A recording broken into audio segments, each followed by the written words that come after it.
Once upon a time there lived a researcher upon whom all the hallmarks of the haughty man of letters might be seen, though he himself, and we shall be generous to him here, was not the best amongst his peers. Knowledge is like a fruit after all, and time quickly whittles its freshness away. If he cannot eat it all while it is still juicy and full, the rest shall taste like sweet decay. Time, the young researcher said, you are truly my hated foe, even more so than I consider my colleagues. Alas, innate characteristics such as laziness cannot be so easily shaken off. Thus did winters turn to summers and back again, bringing his hated colleagues glory and praise while he was left with the scars of the bygone years. Perhaps this was some trick of fate, but our main character would indeed discover a way to make his wish reality, quite by accident in fact. Time seems fair, though it is but a veneer. That I am not as quick-witted as others is not due to a lack of talent. Nay, 'tis but the cruelty of time, so thought the researcher now no longer young. Now that my chance has come, I must use it well. And so he made the switch to the injured Ginny. I wish for time to be just so that I might write better theses. The Ginny understood him quite easily, saying all things come with a price. Well, yes, and I have clearly paid part of that toll, he said, shrugging. I have wasted my youth on pointless pursuits. Now that things have come to this point, I no longer desire common joys. I only wish to leave behind a work of stunning brilliance, that my name will be praised for generations. Nor do I wish for my work to be left on perishable ink and paper, but it shall instead be carved into stone. Thousands of years on, my mark shall still be left upon this world, and this way I shall have my justice. I shall triumph over time. If that is your will, the Ginny replied noncommittally, fulfilling the researcher's wish nonetheless. But whether that was truly a Ginny or some demon in disguise was quite the matter of contention, especially in hindsight. Leaving this matter aside, the researcher whose wish was fulfilled found that everything had now become slow compared to his thinking.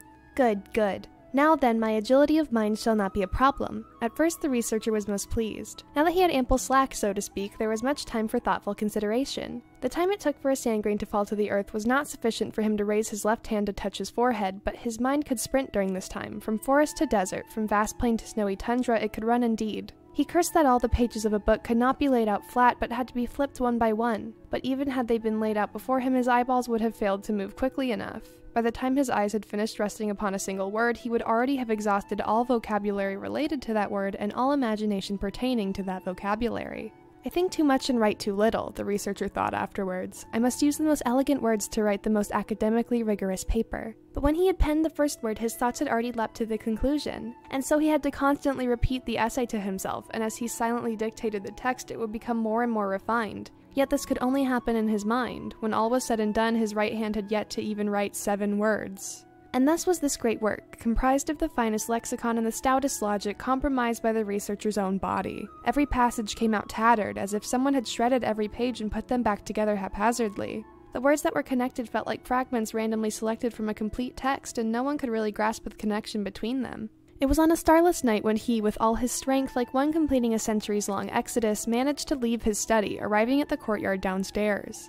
Perhaps speaking shall be more direct than writing, he said, a single bare thread of hope remaining in his heart, but his very voice seemed to stumble after the weave of his thoughts. His syllables came out disjointed and fragmentary, as if the intent behind the words had changed even as they were being said, and so they came out as mere mumbling and whimpering. Alas, poor old fellow! One might almost think he's been possessed. So said the well-dressed young folk who looked upon him with sympathy. But at least he still has the moon. They left after saying these words, leaving the researcher alone in the moon-bathed courtyard, trapped in the prison he once called a body. Then the mere husk of a mortal man began to recall a story that he had once read. Night after night, she would always dream about that distant palace. Its intricate structure was formed of infinite corners, arcades, and passages, and at each corner would be hung a silver mirror with a gilded frame. It was said that the king spent 200 years, 6 more must be added if one wishes to follow the numbering of years in those days, to design this place, and when seated upon the throne he could gaze into any mirror, and through its exquisitely planned and winding paths of light one could glimpse any corner of his realm. Yet when she looked into the mirrors at the ends of the hallways in her dream, all she could see was blurry images. That of a masked young woman garbed in fine raiment, wearing lovely ornaments, walking through the opulent corridors, like a heat haze in the flaming gold of day. She knew then her purpose, though it might seem strange. She wished to gain an audience with that king and tell him something, for these words had been put into her heart and were not hers to command, though she would always leave those words somewhere in the warping mirror lights each time she woke with a start. Year after year, in her dreams as clear as dawn, she would try and fail to find the way to the throne, nor would she ever witness that king in person. The young lady who was once lost amongst the mirrors was now a famed magician, and even so, in those stolen dreaming moments, in those flashes of unconscious lucidity, those fantastical thoughts still had her soul in their iron grip. One day the great mage discovered clues to reaching that distant kingdom at last. Forsaking all that the worldly might hold dear, she set out on her journey alone.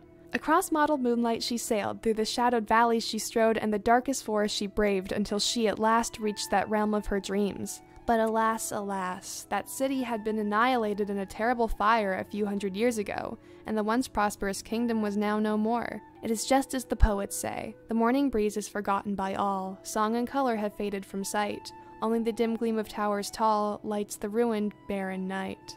She entered the devastated palace and walked amidst its ruins. The mirrors in their gilded frames had long been shattered, with naught but their shattered rack remaining, each splinter reflecting a beam of chilling moonlight. The court was not as bizarre or strange as it had seemed in her dreams. In a few mere corners and a few corridors, she was knocking on the door of the throne room. It was a circular hall with hundreds of mirrors hanging from the stone walls. Though like the mirrors in the hallways, these had also been mostly destroyed. The mage subconsciously walked towards that long-vacated throne and sat down, casting her gaze upon one of the still whole mirrors. In that mirror she beheld again that masked young woman garbed in fine raiment walking amidst the opulent halls, and behind her the mirrors. Mirrors that had never been shattered, reflected 1,000 reflections of her form.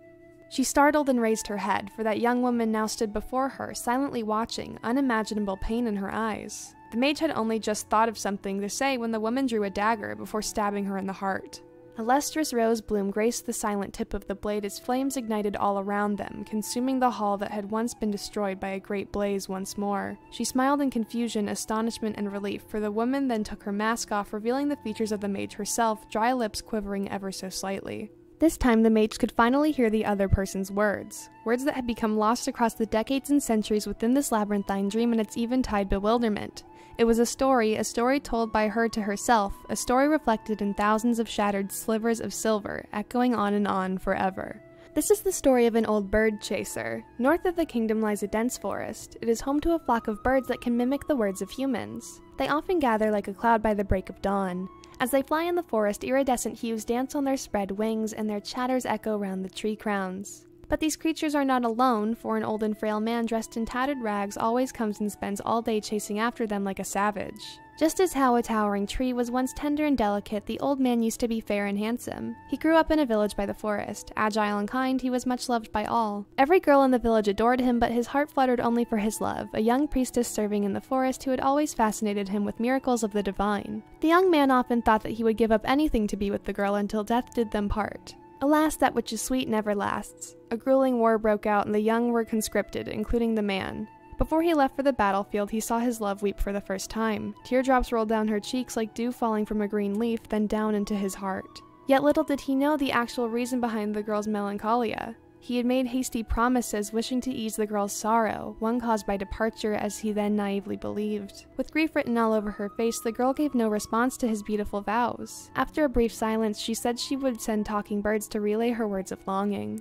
It was an unusual use of power, but the man took her act as a means to secure his love, so he nodded. The young man departed the next day to honor his duty to his kingdom. It would soon be over, he thought, but reality eventually proved him wrong. The war dragged on and on. It was not until stubble grew on his chin and his eyes and hands became battle-hardened that the dust finally settled. His only solace in this brutal war was the birds from his hometown. As if guided by the gods, they always managed to come to him on quiet nights carrying her words, the whispers of her bittersweet longing, telling him of changes in the village or of a few short verses she wrote him. The sustained separation had not diminished his love for her. Instead, if love was a monument, it would be driven into his heart. When the war finally ended, he hurried home to propose to his beloved, only to find that she had died of an acute illness on a cold night shortly after his departure. The young man refused to accept it, for he had just been visited by a talking bird the previous day when his young priestess read to him beautiful prose through its mouth.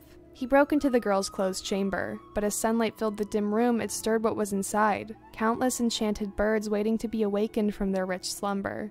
In a single instant, the birds rushed past him, wings flapping by his ears, and flew through the open door into the sky like an ethereal cloud, returning to their home. At last, the young man stood alone, his love's empty room before him. It finally dawned on him why the girl had made the most unusual arrangement with that saddened expression on her face the night before they parted. On her dying bed, she must have taught the birds countless words, more than enough to fill his every night since with the flicker of light. Birds live far longer than humans think. From that day on, the young man has been chasing the talking birds in the forest.